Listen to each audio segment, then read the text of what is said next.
Le Grand Matin Sud Radio, 7h-10h, Patrick Roger, Cécile de Ménibus. Il est 8h48, restez avec nous et merci en tout cas de votre fidélité aux alentours de 9h15. Oui. Un témoignage exclusif, une interview avec Didier Lemaire, vous savez ce prof de philosophie qui avait sorti de sous le tapis justement et qui avait expliqué que beaucoup d'élèves en tout cas étaient face qu'il y avait eu un mouvement de radicalisation assez fort du côté de Trappes bien sûr.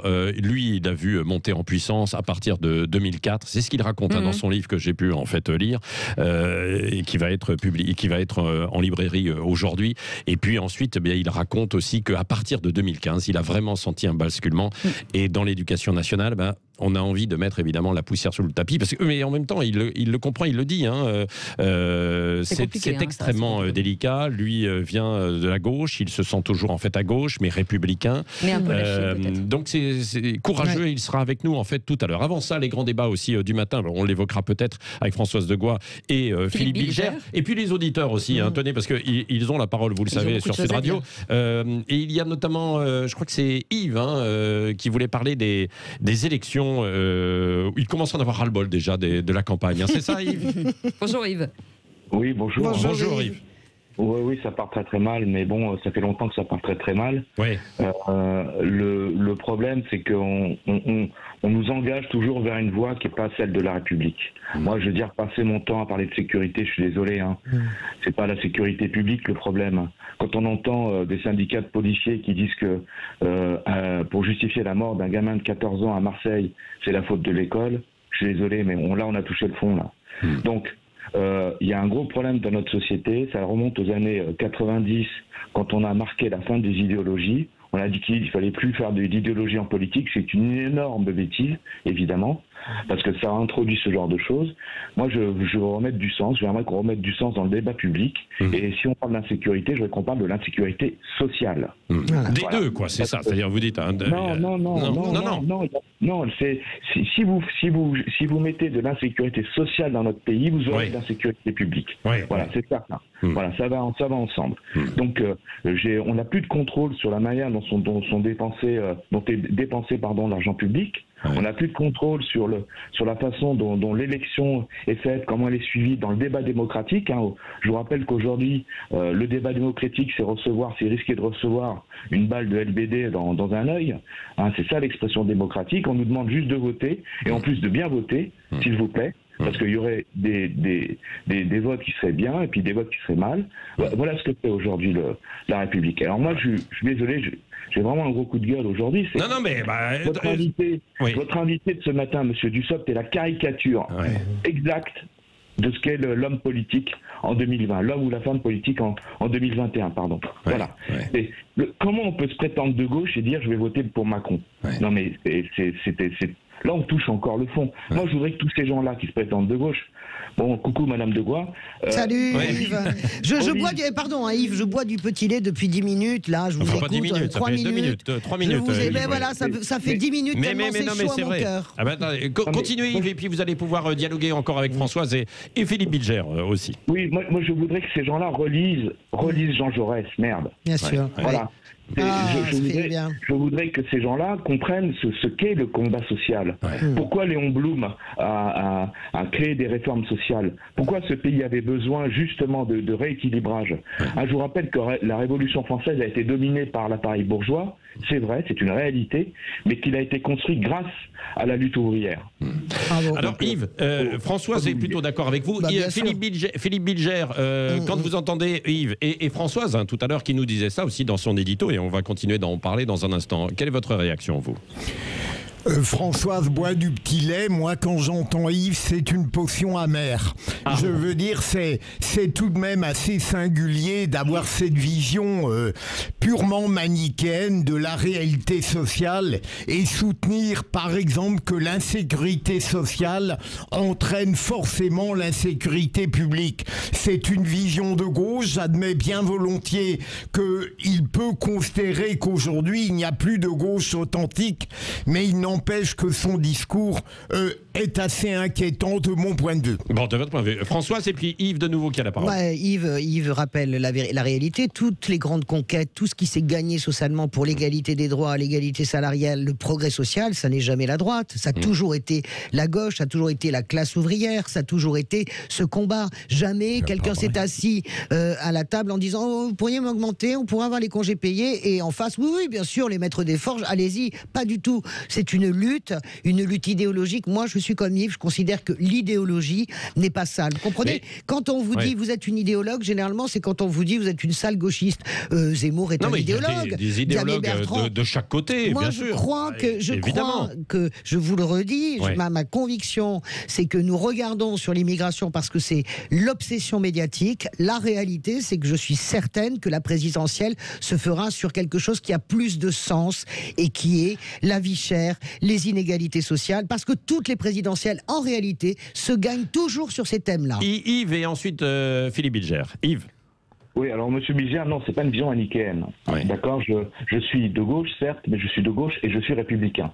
C'est très important. C'est-à-dire que je ne m'inscris pas du tout dans ce débat que vous appelez des gauchistes, par exemple, qui consiste à importer des idéologies, pour le coup, nord-américaines, des universités, pour placer ça dans le débat public, alors que ça n'a strictement rien à voir ni avec nos valeurs, ni avec notre modèle républicain. Donc non, je ne suis pas manichéen. Je fais bien la distinction, mais je ne peux pas me résoudre à laisser la France dominée par des débats ou par des questions de qui va être élu pour devenir président de la République et signer les meilleurs contrats derrière, en arrière-plan, pour justifier des baisses des impôts d'un côté pour diminuer les prestations sociales, d'avoir encore plus de pauvreté au point qu'aujourd'hui elle est cachée, elle est de plus en plus cachée. C'est inadmissible. Les citoyens français méritent autre chose.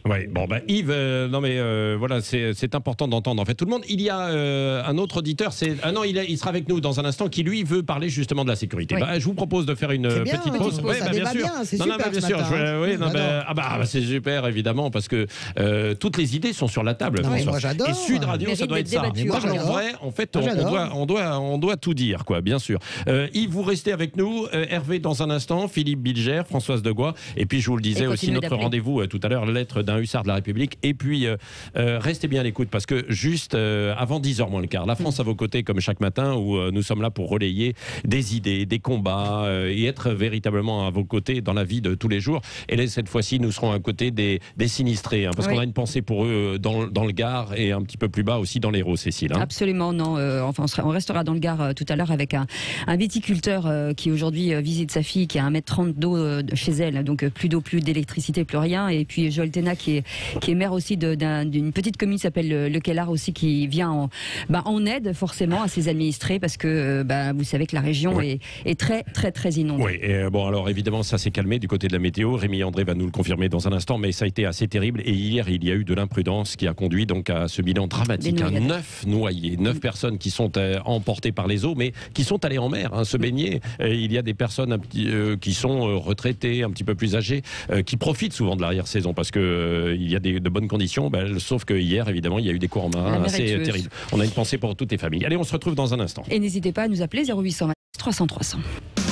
Le Grand Matin Sud Radio, 7h-10h, Patrick Roger, Cécile de Ménibus. Il est 9h05, merci d'être avec nous. On continue les grands débats ce matin avec notre auditeur au 0826 300 300, Hervé qui nous appelle de Gaillac. On va parler de sécurité dans quelques instants. Dans un instant, mais on va terminer et on va faire le pont avec ce qu'on disait tout à l'heure, notamment sur le coût de la vie et l'inflation, dans le factuel en fait de ce matin de Félix Mathieu, parce que c'est vrai qu'il y a des hausses de prix qui concernent aussi bien le gaz, l'électricité que les carburants en ce moment. Oui, les tarifs réglementés du gaz, par exemple, ils ont bondi ces derniers mois sous l'effet de la reprise mondiale, plus 8,7% au 1er septembre, après déjà une hausse supérieure à 5% en août et près de 10% tout de même en juillet. Alors si on prend une plus longue période, depuis 2015, on est à environ plus 17% sur ces prix du gaz. Du côté des carburants, en moyenne, la semaine dernière, on était à environ 1,44 € le litre de gasoil, 1,55 1,25 le litre de super samplon E95, soit depuis le début de l'année une hausse de respectivement 13 et 15% dans la foulée en fait des cours mondiaux du brut. On a même déjà vu par endroits des pics à plus 2%, à plus de 2 euros. 2 euros le litre. Plus de 2 euros le litre, comme par exemple sur l'île Dieu. Bon, pour autant, on n'a pas encore réatteint les précédents pics comme celui de novembre 2018. Vous savez, juste avant les Gilets jaunes. Mais c'est vrai, mais dans beaucoup d'endroits, la moyenne de 1,50 €, effectivement, ça monte. Moi, je vois beaucoup du 1,70, 1,65, 1,70, en tout cas pour le 98.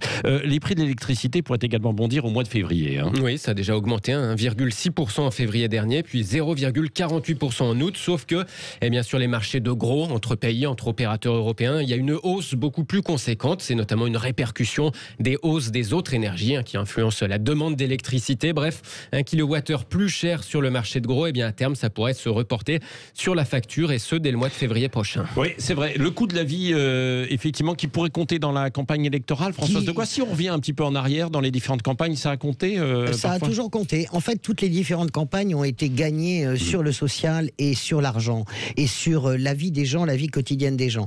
À chaque fois, il y a eu la volonté d'imposer un thème exogène, j'ai envie de dire, notamment le thème de l'immigration, on pense qu'Éric Zemmour l'impose, mais Marine Le Pen et son père avant n'ont fait que ça, n'ont fait campagne que là-dessus depuis 25 ans. Et en réalité, on se rend compte qu'au moment de voter, c'est ces questions de vie quotidien. Je le dis, 95, Chirac gagne sur la fracture sociale. Je redis, Hollande gagne sur mon adversaire, c'est la finance, justement sur cet appauvrissement des classes moyennes à cause justement des marchés financiers. Sarkozy gagne, travailler plus pour gagner plus. Vous voyez ce que je veux dire ? On gagne, et moi je crois que quand vous avez le sucre qui augmente de 30%, que vous avez les semi-conducteurs qui sont absents... Alors ça c'est autre chose, la crise. Parce que bien sûr. Parce que ça envoie l'idée que nous ne sommes plus, ce qu'a montré le Covid, que nous ne sommes plus du tout souverains, on n'a plus de souveraineté alimentaire, donc ça ramène aussi, d'une manière générale, je pense que ça ramène en plus à l'écologie. Philippe Bilger, est-ce que vous, ça vous sensibilise, le coût de la vie, l'inflation, etc. C'est vrai que bien souvent, on l'oublie là, dans les différents débats politiques, on est davantage sur la sécurité, sur l'immigration, et puis il y a eu la crise sanitaire. Et il faut se souvenir quand même que les Gilets jaunes, c'est parti aussi de ces hausses de carburant, même s'il y avait aussi le 80 km/h. Bien sûr, merci de me redonner la parole, Patrick. Bien sûr, il serait absurde de ma part de nier l'importance du fait social et économique, mais je continue à penser qu'il y aura au moins 2 sujets fondamentaux lors de la présidentielle, l'autorité, la sécurité, l'immigration, et pourquoi ? C'est que, d'une certaine manière, sur le plan économique et social, les crises ont largement pesé sur la volonté politique, alors que la faillite régalienne est totalement indépendante des crises que la France a subies. C'est en ce sens-là que j'indique que peut-être cette problème, cette faiblesse demeureront prioritaires. Et juste un mot pour répondre à Françoise. Toutes les avancées ne sont pas venues de la gauche. Il y a eu des hommes de droite qui ont proposé et fait advenir des avancées sociales, mais j'admets bien volontiers que la gauche est majoritaire sur le plan de ses programmes. Merci mon cher Philippe. Et juste un mot pour Yves. J'ai beaucoup apprécié son parler vrai de gauche, mais j'ai été frappé de voir que la seule manière dont il évoque la police, c'est de lui imputer une affaire qui relève d'une violence illégitime. Heureusement, la police, dans la majorité des cas, use légitimement de la force. Alors, il y a Hervé de Gaillac qui est au 0826 300 300. Qui va intervenir. Oui, bonjour Hervé. Bonjour. Oui, bonjour. Bonjour. Notamment sur cette question de la sécurité, Hervé. Mais sur la question de la sécurité, sur un peu le gouvernement dit actuellement, par mon métier, j'ai eu l'occasion de travailler au sein des gendarmeries, au sein des prisons. Et il faut savoir qu'aujourd'hui, les gendarmes eux-mêmes m'ont dit, ils ont des quotas, ils sont plus là pour courir après le contribuable, la personne qui travaille, la personne qui va pouvoir payer ses amendes.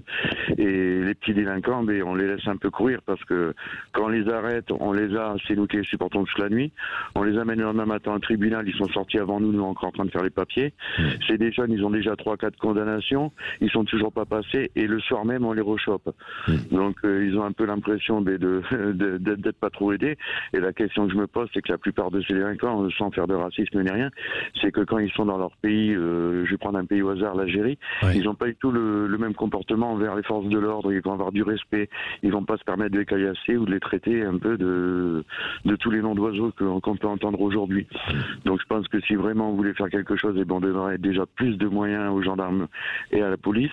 On essaierait. Et sur le niveau de la sécurité, vous avez eu des choses positives, Hervé, ou pas, justement, sur le fait qu'il va falloir simplifier les choses, et ça, quelles que soient en fait les personnes qui annoncent. Bon, là, c'est Emmanuel Macron, mais il faudrait aller vers une simplification de certaines tâches administratives et davantage de présence policière sur le terrain, quoi.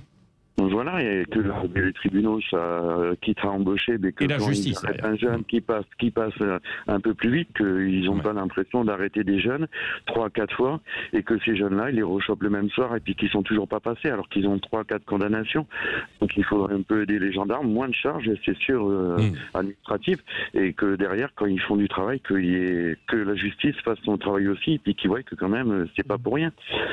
Après, le respect, je pense qu'il faut quand même regarder le respect des forces de l'ordre, et que pour moi c'est intolérable de voir des jeunes qui caillassent ou qui insultent des gendarmes, et je pense qu'on devrait leur donner plus de moyens. Oui, dans certains quartiers. Merci Hervé de votre Juste témoignage. un mot sur Hervé, j'entends ce que vous dites. Après, cher Hervé, je vois pas qu'est-ce qui vous fait dire, à part avoir été en Algérie. Moi j'y ai été par exemple en reportage en Algérie, à part avoir été en Algérie, comment vous pouvez savoir que ces jeunes-là se comportent bien avec la police algérienne? Non, mais c'est-à-dire que on ne plaisante pas avec la police algérienne. Non mais arrêtez, excusez-moi, moi, qui a été en Algérie ici? Qui connaît l'Algérie ici? Je pose la question.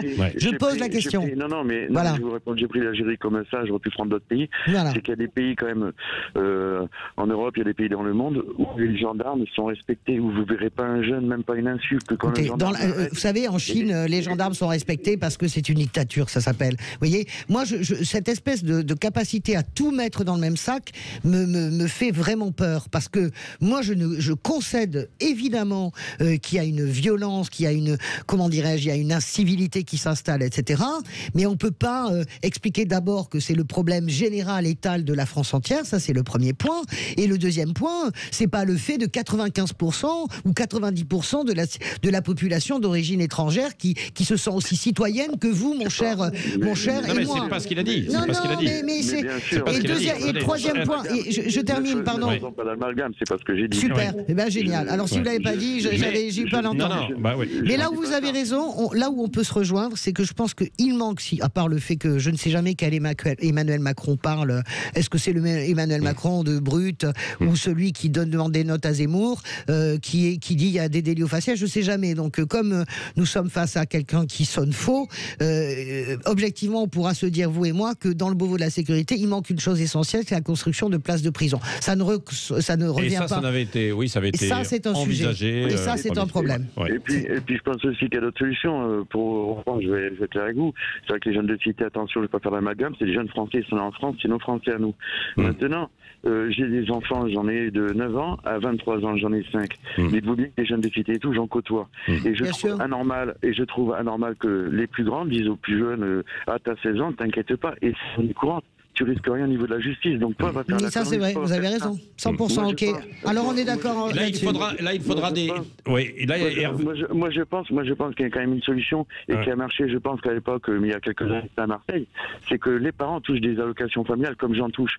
Si le jeune, il fait que des conneries, on l'a 3 fois par semaine à la gendarmerie, les parents font pas leur travail, on supprime les allocations familiales. Je peux vous garantir que la plupart des jeunes, les parents vont les remettre dans le droit chemin, parce que c'est le nerf de la guerre, un peu l'argent.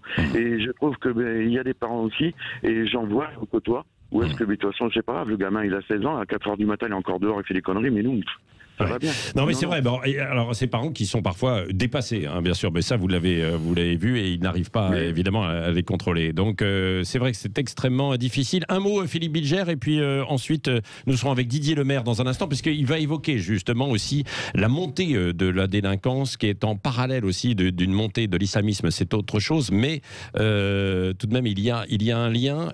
Philippe Bilger. Un mot, en effet, mon cher Patrick, le hasard de la matinale m'a contraint une sorte de juste milieu entre Yves et Hervé.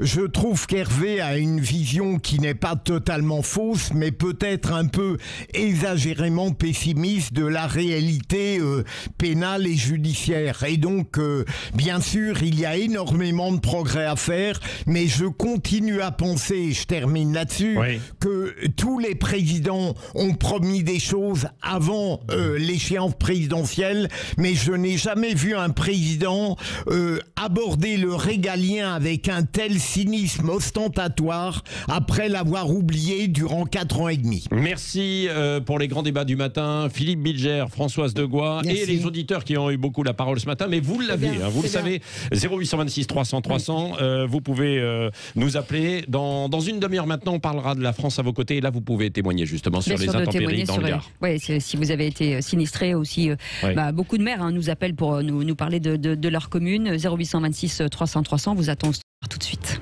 Le Grand Matin Sud Radio, 7h-10h, Patrick Roger, Cécile de Ménibus. Il est 9h21, Patrick, vous recevez ce matin Didier Lemaire, qui est le professeur de philosophie de Trappes. Didier Lemaire, bonjour. Bonjour. Vous aviez fait parler de vous il y a de cela quelques mois, alors que vous étiez prof de philosophie à Trappes, où vous dénonciez une certaine situation et la montée de l'islamisme que vous avez vu depuis des années dans votre établissement et dans votre entourage, un petit peu aussi avec les élèves. Aujourd'hui, vous publiez Lettre d'un hussard de la République. Ce livre, pourquoi cette prise de parole à travers donc ce livre? Il me semblait important de présenter aux Français qui je suis, mon parcours, parce que beaucoup de choses différentes ont été dites à mon sujet. Il me semblait aussi important de compléter mon témoignage par une documentation plus précise qui retrace mon parcours année après année, pendant 20 ans d'enseignement de la philosophie dans ce lycée de Trappes. Et il me semblait aussi important de revenir sur ce cri d'alarme et de donner des pistes de réflexion pour... Cri d'alarme qui a eu du retentissement après aussi l'assassinat de Samuel Paty, bien sûr. Oui, parce que je crois qu'après l'assassinat de Samuel Paty, il n'y a pas eu de débat politique en France sur la situation de l'islamisme et que j'ai pu le faire à cette occasion pendant le mois de février et le mois d'avril. Oui. À l'époque, quand vous avez commencé à prendre la parole, on a dit mais non, mais il est un peu parano, il exagère en fait les choses. Comment vous avez réagi en fait à ce moment-là? Je crois qu'il y a eu une certaine... disons que moi j'ai constaté en tout cas qu'il y avait une grande diversité dans le monde journalistique entre de véritables professionnels et d'autres qui ont des cadres idéologiques qui les amènent à ne même pas examiner la réalité des faits et la réalité du terrain. Concernant ma situation et ma protection, c'est un fait avéré qui est absolument indéniable. Dès le mois de novembre, j'étais sous escorte policière, je rentrais et je sortais du lycée accompagné par au moins 4 policiers armés. Et puis ensuite, à partir du mois de mars ou février, je ne sais plus très bien. Oui. En février, oui. Au mois de février, j'ai été mis sous protection par le ministère de l'Intérieur. Donc, il ne s'agit pas du tout de ma part de paranoïa. Oui. Alors, dans votre livre, Lettre d'un hussard de la République, vous racontez votre parcours, justement, pourquoi vous avez choisi ce métier d'être prof, et ensuite, les premières petites accroches, les premières petites difficultés dans votre établissement, notamment avec, à l'époque, la mort d'un administratif qui vous avait particulièrement touché, qui était lui intervenu pour essayer d'empêcher un incendie. Oui, j'ouvre le livre sur un chapitre de façon non chronologique en 2005, au moment de ce qu'on a appelé les émeutes de banlieue, dont on a eu un peu de difficulté à comprendre au départ le sens. Est-ce que c'était une révolte aveugle? Est-ce que c'était une révolte sociale? Ou est-ce que c'était déjà les prémices d'une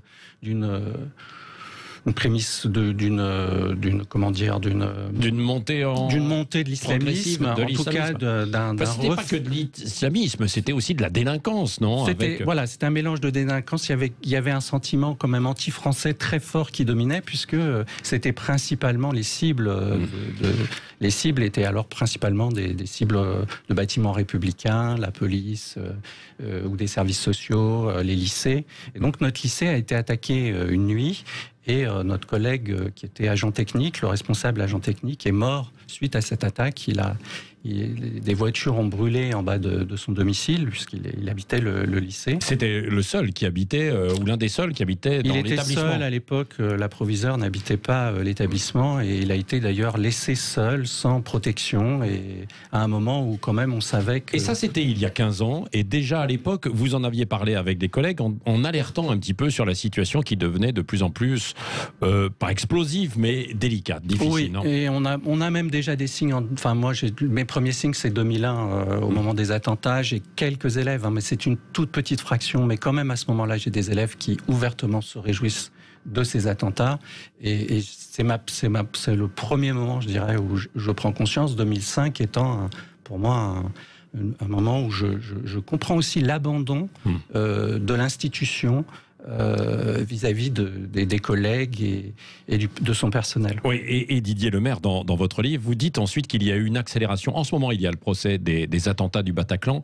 C'est à cette période que vous avez senti vous-même aussi cette accélération avec le conflit en Syrie, avec beaucoup d'élèves, de camarades, d'élèves que vous aviez qui étaient partis ou qui partaient en... Oui, alors c'est la partie de mon livre dans laquelle j'explique peut-être, je donne le plus de détails sur ce qui se passe dans les classes à ce moment-là, ce que les élèves disent. Et c'est ce moment entre 2015 et 2016 où la parole aussi se libère en classe, où le besoin, un besoin très fort des élèves de parler de ces événements qui me fait comprendre que je ne vis pas du tout dans le même monde qu'eux.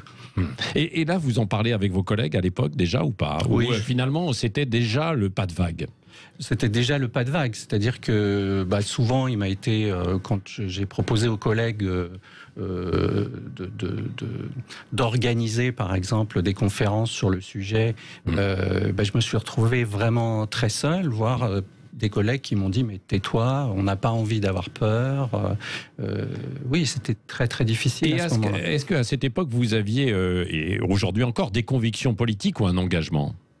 Oui, aujourd'hui, je suis membre du parti républicain solidariste que j'ai rejoint au mois de décembre parce qu'il me semblait difficile de mener ce combat seul et que je me suis reconnu dans les valeurs que porte ce parti. Qui est plutôt apolitique, non? Non, c'est un parti qui est plutôt, on peut le qualifier de centre-gauche, en tout cas qui vient d'un mouvement profond, disons, de la gauche. Et vous-même, vous étiez plutôt quelqu'un de gauche, convaincu, non? Oui, alors je ne suis pas marxiste pour autant, philosophiquement. Non, mais c'est important de le signaler, alors que l'on dit aujourd'hui qu'il y a des discours qui sont à droite. Est-ce que vous avez l'impression de porter un discours à droite? Non, je n'ai pas l'impression. Moi, j'ai l'impression de porter un discours de démocrate et de républicain avant tout, et pas du tout un discours de droite et encore moins d'extrême droite.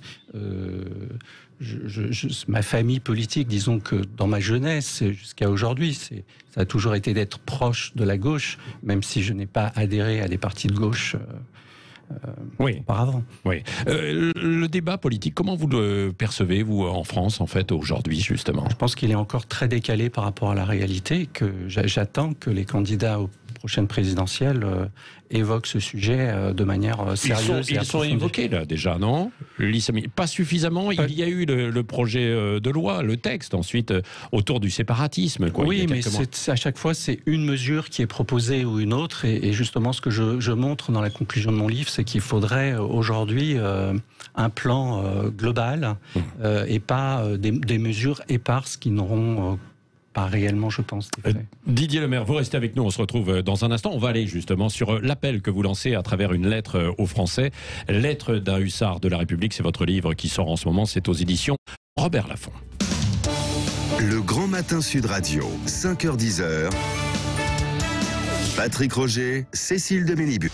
Le Grand Matin Sud Radio, 7h-10h, Patrick Roger, Cécile de Ménibus. Il est 9h33 à la suite de notre interview avec Patrick Roger et un hussard de la République.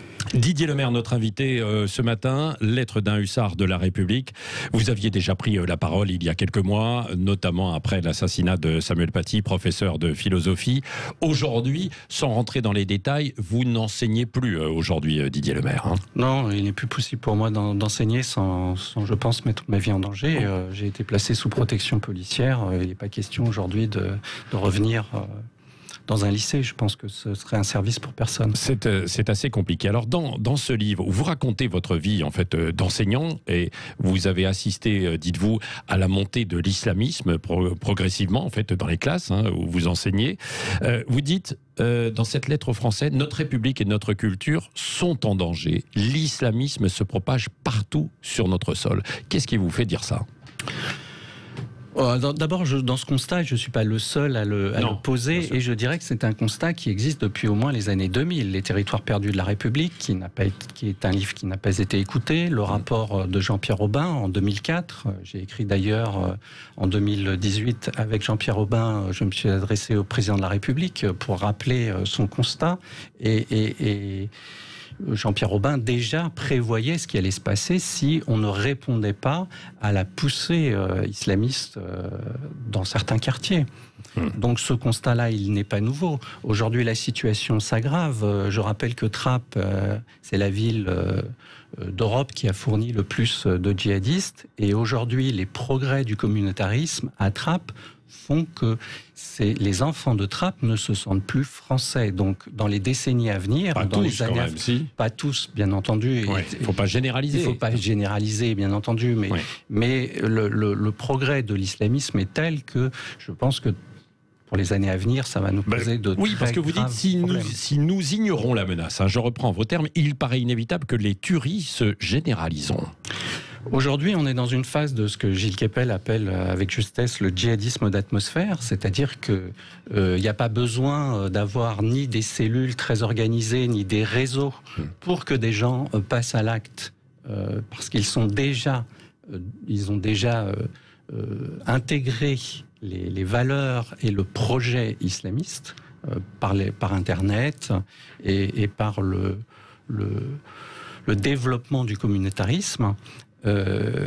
Ça touche aujourd'hui des individus, mais demain, ça pourrait toucher des groupes entiers. Et dans ce cas-là, on passerait d'attaques, disons, contre des personnes ou d'attaques ponctuelles à des formes peut-être de guérilla, voire plus tard de guerre civile. On observe dans notre pays une transformation assez voisine de celle qu'a subie l'Algérie dans les années noires. Oui. Pour un fait peut-être qui va parler à nos auditeurs, depuis l'assassinat de Samuel Paty, il y a au moins 8 enseignants qui ont été menacés de mort par des parents d'élèves, et des menaces de mort islamistes, c'est-à-dire à caractère vraiment politique. C'est un fait tout à fait nouveau. Ça n'existait pas il y a 2 ans.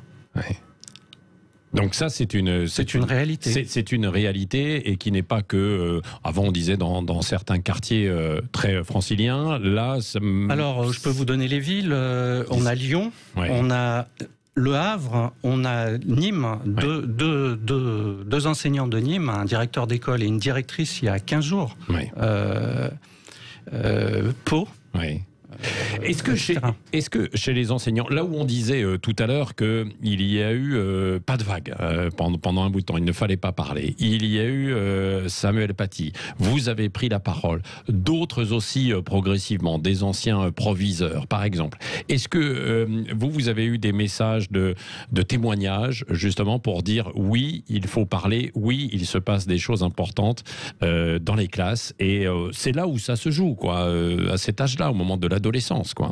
Alors j'ai reçu, oui, quelques témoignages de soutien de la part de proviseurs, plus que d'enseignants, de toute la France, oui, j'en ai reçu, comme des messages d'ailleurs de Mais Français. Moins d'enseignants, quoi. Moins d'enseignants, oui. Pourquoi, selon vous ? Vous qui connaissez bien ce monde d'enseignants. Il me semble que les enseignants ont déjà perdu leur statut social, qu'aujourd'hui, ils gèrent des situations d'éducation qui sont difficiles, et que je pense que de façon générale, ils cherchent plus la paix dans leur salle de classe, pensant qu'ils n'ont plus réellement les moyens de transmettre une culture et d'éduquer les élèves. Un exemple, je fais chaque année de l'éducation à la propreté en classe de terminale.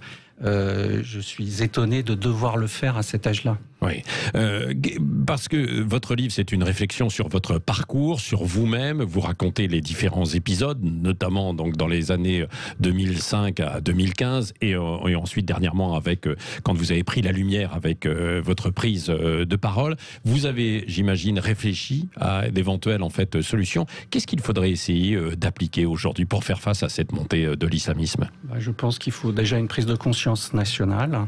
Et je pense que ça se réglera au Parlement avant tout. Je pense que si les Français comprennent la nécessité et l'urgence d'une action, les politiques peut-être suivront. Donc il ne faut pas mettre la charrue avant les bœufs. Je pense qu'il y a besoin d'une grande prise de conscience de nos concitoyens, d'une nécessité de réformer profondément notre pays. Il y a une réforme de l'école à mener, une réforme de la police qui n'est plus respectée dans les quartiers, une réforme de la justice aussi à mener. La justice n'est plus réellement partout appliquée en France. Les décisions de justice traînent, etc. Donc je pense qu'il y a une refondation totale. Oui. Et par rapport aussi à l'islamisme et les musulmans, certains disent oui, mais attention, parce qu'on confond, on fait souvent l'amalgame et on va stigmatiser des populations musulmanes. Vous aussi qui les côtoyez et qui les avez côtoyés aussi pendant vos années d'enseignement à Trappes, comment est-ce perçu de ce côté-là ? Moi, je distingue toujours la religion ou le religieux et le politique. Tant qu'une religion admet la loi républicaine, ça pose pas de problème. Aujourd'hui, l'islam est instrumentalisé par les salafistes, les frères musulmans, l'établi, à des fins politiques. Et c'est ça le réel problème. Ce n'est pas l'islam en tant que pratique spirituelle. Donc je pense qu'il faut d'ailleurs pas mettre le débat sur ce terrain-là, parce que c'est un débat qui est piégé. Il faut le mettre uniquement sur un terrain politique. Oui. Pour revenir quand même. Pardon, même s'il y a une porosité évidente aujourd'hui. Oui. Porosité, c'est-à-dire porosité entre l'islam et l'islamisme, puisque aujourd'hui l'islam est pratiqué et enseigné par des prédicateurs majoritairement sur notre territoire qui sont aujourd'hui salafistes. Notamment. Didier Lemaire, avec ce livre, Lettre d'un hussard de la République, vous voulez compter dans les mois qui viennent, à la fois par cette prise de parole et puis un engagement véritablement, vous l'avez dit, politique ? J'espère, oui, que les Français liront ce livre et comprendront la nécessité urgente de sauver notre pays de la menace qui pèse sur notre avenir. Merci Didier Lemaire, Lettre d'un hussard de la République. Avant qu'il ne soit trop tard, c'est le sous-titre, c'est aux éditions Robert Laffont. Merci d'être venu ce matin sur Sud Radio.